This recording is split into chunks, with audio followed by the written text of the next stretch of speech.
Sure, but yeah, I loved the school paper, and then I worked at other news agencies and really liked print media.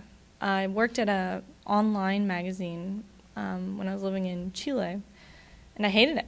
I loved hard news. It just was not for me. Like this other medium, it just wasn't about hard news. It wasn't. So I did try another medium, but maybe I didn't give it my all. I don't know. I think I know I like hard news and journalism and newspapers. What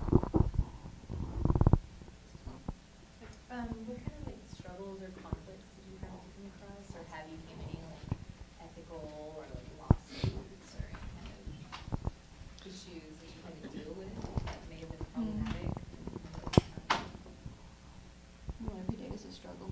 Yeah, I mean, literally. Yeah, no, I mean, there'll be something that we're editing, and I'll check with John, my boss, our boss, and go, I'm pretty sure I'm convicting him in this headline. Can you help me?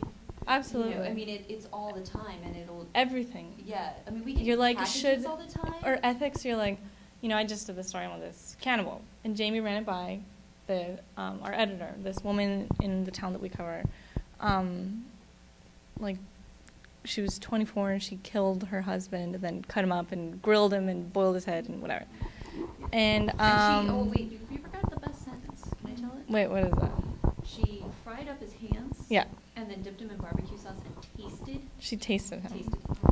That's what so you're like, and I mean that ethically, like, is that something people need to know, or is it just like our interest, or is it, I mean, and we're a family paper, like, is this something that we need to be telling people, or, and there's always, you always want to put more information, but are you almost doing people a disservice by telling them this disturbing, horrible stuff, or that's one thing, or, meeting with people, and you can never make promises with people, but they always kind of want you to, and it's always a back and forth, like, every day, you just have to. Even, like, we get packages sometimes, and South Coast Plaza is on our coverage area. And they sent Mona a year and a half ago a pair of tights that retailed at $80. We sent them back. I mean, we can't accept something like that ethically.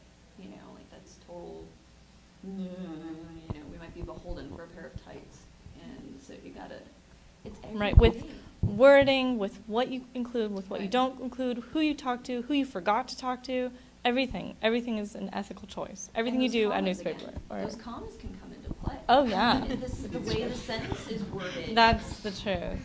I wish you can. I was joking. I really do, but it can be. It's not just allegedly or not allegedly or anything like that. It can be. Again, you said that the dog set the house on fire, but really it was the kid. And it does. And you matter. can almost convict someone with like the wrong comma, like. Exactly. Yeah. Or the dog. Yes. Or the wrong dog.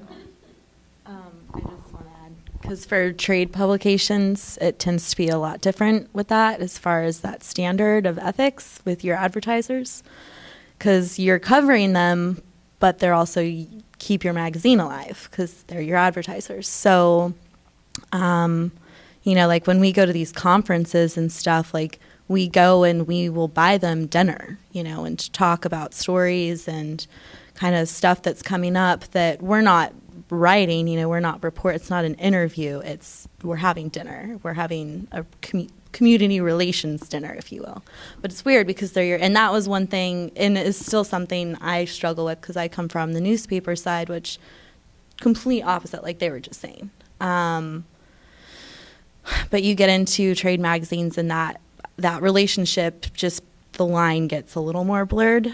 Like I wrote a story about this thing, and I had included Enterprises, Enterprise Rent-A-Car, being one of the companies that did that in the subhead. And it was like really negative for them. It was bad press. And my editor was like, no, we can't refer to Enterprise, at least not in the subhead. Like you can bury it down into the story, but we don't want that to like come across their radar that we're trying to bash them. So weird things like that you probably wouldn't find in a newspaper at all. I mean, we actually had an example of that where I'm sure Joanna might have said something to you because you sit next to her. Masseuse got arrested for allegedly attempting to rape a client, and this was in Laguna Beach. and we named the massage parlor. They happened to be one of our advertisers. And they were very upset, understandably. But even if we'd gone with something else, like a massage parlor in the da-da-da-da block of this street, they were the only massage parlor basically in town, so it really didn't matter. But they were very pissed, and they actually did end up pulling their ads, and their ad lady called and screamed and yelled at me because I was running her paper at the time, and called and screamed at my boss, and then he kind of told her boss, and there was more screaming, but going the other direction. But it, you know, sometimes something like that'll happen, but I think, you know, we stand pretty strong. I mean, we don't, Sure.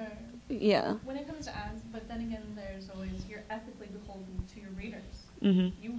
If I was a reader, I would absolutely want to know what massage parlor that was and make sure I'd never go there. You know, you just want to know. Send somebody you knew. Exactly. You know, Or you can't just think about, like, I don't know, I guess I feel like you always think about others too. It's not just you think, well, what would I want?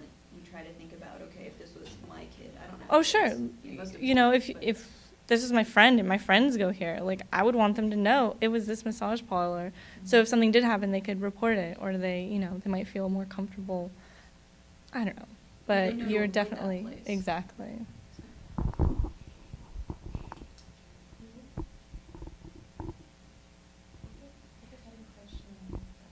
If you don't ask questions, you're a bad journalist. I do want to ask you that right now. Can I add something else? Sure. Oh, Okay. never mind. Never mind. I don't know if any of you do like the hiring process or anything like that, but what do you think like employers look for? What's like a deal breaker? What's like the main thing that they want to see on their, you know, resume? She can probably answer this, but I will tell you what the person who hired me told me once I was hired and got promoted and wasn't under her supervision anymore. She said that they get hundreds of people every time there's an open position, and the first thing they do is go through, if you don't have a related degree, because they get a lot of like history majors applying, like just trying to get a job. So they do that, and then if you don't have an internship, in the trash, they don't even respond if you don't have an internship. I don't actually do the hiring, but I am involved in the process. I do interviewing and all that jazz. It's interesting. I think I had said earlier, social media, we won't hire anybody who can't say, I do Facebook, I have Twitter, here's my professional accounts for us to go look at. That should automatically be part of your clipbook. It probably should be on your resume. I don't know, we didn't have social media when I was in college, so I don't know how that all plays in, but that should be readily available for anybody you're interviewing with. I think, too, having a strong clipbook, you know, that's how we decide. And, I mean, on one hand, your clipbook can kind of lie. You could have had an amazing editor who took the worst gobbledygook ever and turned it into something great, in which case we're deceived. But I think, too, that kind of shows you, like Lauren was saying, working at the 49er, you can show somebody, well, I covered a jumper at SSPA, and yes, I did do that. Photos, that was great. You were here, right? Mm-mm. You sure? Mm-hmm. Oh, that was awesome. Guy was really pissed about something, so he climbed up on the roof. He didn't actually jump. He was just trying to get political, whatever, attention, I guess. But it was pretty cool. I can do features. You know, I can do sports. I can't do sports. But you can say that you have all these abilities. And showing that you can fit in anywhere is great. Because they may not have something this time, kind of like you were doing, right? But then next time, a month goes by, and they're like, oh, yeah, I remember that girl. She could do anything.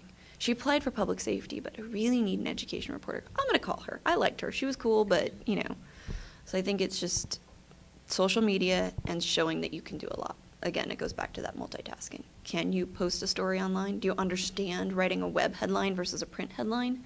Do you understand that all your stories online really need photos because that's how you get people in to your stuff? You know, it's all these little things that people are trying to move towards the web. So if you can demonstrate that and also say, by the way, I can lay out your page and write the stories and take the photos and, you know, I can do it all by myself. You'll be loved. So. And just to add to that, to still not forget about the basics, like for the job I got, after my interview, they're like, okay, so, and they hand me this big packet of papers, and they're like, the test should take you about, and I had no idea. I'm like, test? No idea. They're like, it should take you about 30 minutes. It was basically like a midterm you would take in 311. It was all AP style, fixing grammar, all of that. So that was still a huge part of my interview. Did you do a writing test, Lauren? Not for the day.